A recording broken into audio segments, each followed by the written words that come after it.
अपने समाज की एक लड़की है शिवानी कुमारी, औरैया यूपी की रहने वाली है, जो गांव में रहती है, देहाती भाषा बोलती है, दलित जाति से है। वो बिग बॉस में पहुंची हुई है और उसको वहां परेशान किया जा रहा है जिससे वो आगे ना बढ़ सके। तो आप लोगों का क्या विचार है इसमें? जाति कोई मुद्दा हो सकता है या गांव, भाषा, क्षेत्र, ये कोई मुद्दा हो सकता है? आपका जो विचार है वो बोले जरा। अरे इसमें यही विचार है कि हमारी जात से लोग ज्यादा जलन मानते हैं, ज्यादा दिक्कत करते हैं कि ये लड़की दलित समाज की है, इसलिए इसको परेशान किया जाए। तो हमारी जात से लोग ज्यादा जलते हैं, तो हमारी जात को ऐसा करें, सभी मिलकर के इसको खत्म कर दिया जाए तो अच्छा है। आपको अच्छा लगेगा? ऐसा कानून बनाया जाए, ऐसा कोई कानून बनाया जाए कि ये हमारी दलित एससी जाति बिल्कुल खत्म की जाए, जो इससे आप लोग सभी घृणा करते हैं। तो इसमें जो कहा जाता है कि हजारों साल से ये जाति जुल्म और अत्याचार सहती आई है, इस जात में पैदा होना कोई गुनाह तो है नहीं किसी का। जो बच्चा आगे बढ़ रहा है तो उसको बढ़ना चाहिए, जाति से क्या लेना देना है? और ये जाति क्यों बार बार बीच में आती है? इस देश में ये समाज की बार बार आवाज उठती है। जो भीम आर्मी के चंद्रशेखर हैं, वो भी इन चीजों को बार बार उठाते हैं, लेकिन ये जाति बार बार बीच में क्यों आती है, जो हमारे बच्चों की और समाज की तरक्की रोकती है? इसका जिम्मेदार कौन है? अरे जिम्मेदार यही सब लोग होंगे जो लोग घृणा करते हैं। इन्हीं को अच्छा नहीं लगता है कि ये एससी जाति के हैं, इसलिए ये घृणा करते हैं। जाति किसने बनाई है? अरे जाति नहीं, आप सब इन्हीं ने बनाई है, जितने घृणा करते हैं इन्होंने ने जाति बनाई है। जाति कोई ऊपर से नहीं बन के आई है। तो ये मनु का विधान इस 20वीं सदी में भी लगता है आज भी लागू है। हाँ जी, मनुवाद आज भी लागू है, आज भी है। इससे पीड़ित हैं लोग, बहुत पीड़ित है। शिवानी का क्या दोष है इसमें? शिवानी का यही दोष है कि ये दलित जाति से है और ये गांव की रहने वाली है। इसमें तो सब शहर के ही रहेंगे, इसका मतलब ये गांव का तो कोई रहेगा नहीं, एससी का कोई रहेगा नहीं। बात ठीक है। तो इसमें 70% जनता तो आज भी भारत में गांव में ही रहती है, गांव में ही अन्न उगाया जाता है। जितना भी उत्पादन हो रहा है, जिस पे सारे लोग जिंदा हैं, वो सब गांव वाले ही करके देते हैं। लेकिन उसके बावजूद भी भाषा और क्षेत्र, इतना लोगों ने अपने दिमाग में बुराइयां इसके प्रति पैदा कर रखी हैं। लेकिन अन्नदाता तो किसान ही है। हाँ, मजदूर सब गांव में ही बसते हैं, ज्यादातर गांव में ही बसते हैं।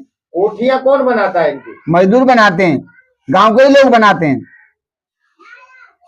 जाति को खत्म किया जाए, जाति को खत्म किया जाए तभी कुछ देश आगे बढ़ेगा, तभी देश आगे बढ़ सकता है। अन्यथा आपके मन भेद में ये बना रहेगा तो आप कुछ नहीं कर पाएंगे।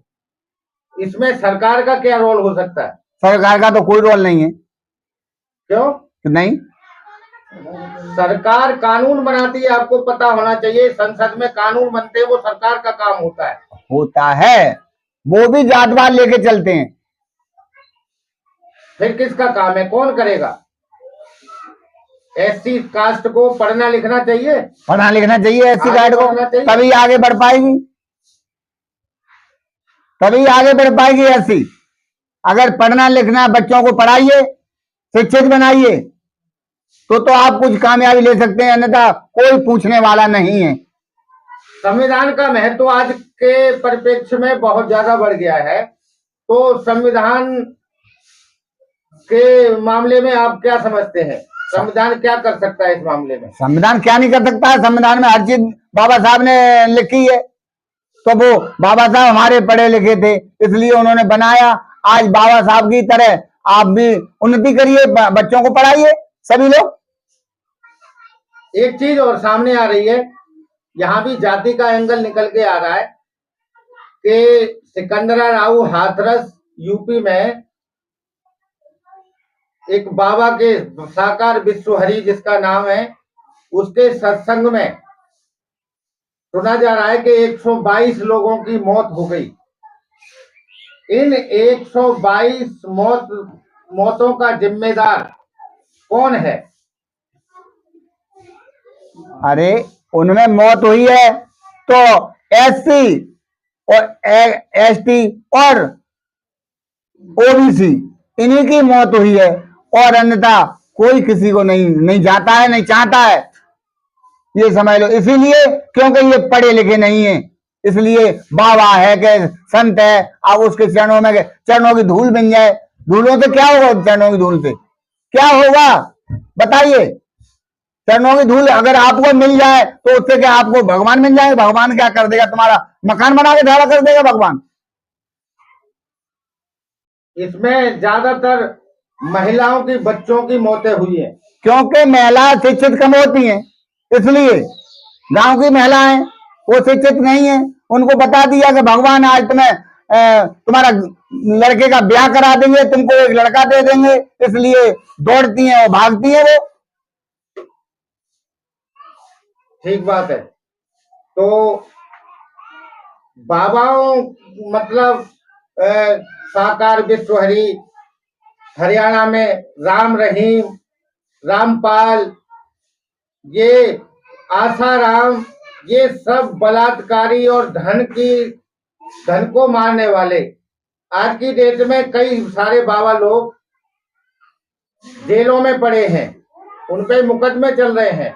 कुछ लोगों को आजीवन कारावास हो चुका है, लेकिन फिर भी एससी, एसटी, ओबीसी की बुद्धि पे पत्थर पड़े, इनको अकल क्यों नहीं आती? अरे अकल तो यूं ही नहीं आती कि पढ़े लिखे ही नहीं है भाई। आगे हमारे बुजुर्गों लोगों ने इनको पढ़ाया नहीं, तो इसलिए इनमें कोई शिक्षित नहीं हुआ है। तो भगवान को चरणों में भगवान रखें, क्या वो महात्मा भगवान है? बताइए आप। ये सुना जाता है कि उसका गांव, जो पैतृक गांव है बहादुर नगर, वहां पर उसने लंबे चौड़े आश्रम बनवा रखे हैं और ट्रकों से वहां पे माल उतरता है, और जो लोग वैसे जो दान देते हैं वहां से माल की सप्लाई होती है, माल बिकता है। लोगों की जमीनों पे, जो गांव की जो समाज की जमीन होती है, उस पे कब्जा कर रखा है। तो आप ऐसे लोगों को क्या संत पुरुष कहेंगे, बाबा कहेंगे या ढोंगी कहेंगे? अरे ये तो ढोंगी, साक्षात ढोंगी दिख रहे हैं। अरे ढोंगी नहीं होते तो इतना बड़ा हादसा हुआ है, तो बताओ भगवान होते तो ये क्यों हो जाने देते? अपनी जान बचा करके और भाग गए। जब भगवान अपनी रक्षा नहीं कर सकता तो दूसरों की क्या कर देगा? बताइए आप। भीम आर्मी प्रमुख चंद्रशेखर आजाद बार बार संविधान की बात करते हैं, बाबा साहब भीमराव अंबेडकर की बात करते हैं, भगवान बुद्ध के रास्ते की बात करते हैं। क्या इस समाज को उनके रास्ते पे चलना चाहिए? अरे समाज तो वो कहते हैं, सही कहते हैं, चलना चाहिए कायदे में। अगर वो अब माने तब है ना, चलना तो चाहिए। वो सही कह रहे हैं, बाबा साहब की रास्ते, जो बाबा साहब ने लिख दिया उसी रास्ते पे चलना चाहिए और वही हमें अपनाना चाहिए। क्या कहना है? सही है। आपका शुभ नाम? मेरा नाम संजय सिंह। आपका क्या कहना है? सही कह रहे हैं वो लोग, चंद्रशेखर आजाद सही लड़ते हैं अपने जात के लिए, और कानून उन्हीं संसद में वो सब कदम सही उठाते हैं। अगर यही हाल रहा तो अपनी जाति पिछड़ी रहेगी। आगे बढ़ने के लिए शिक्षित बनना चाहिए। आप लोगों का क्या कहना है साहब? सही है, यही कहना है, और क्या कहना है।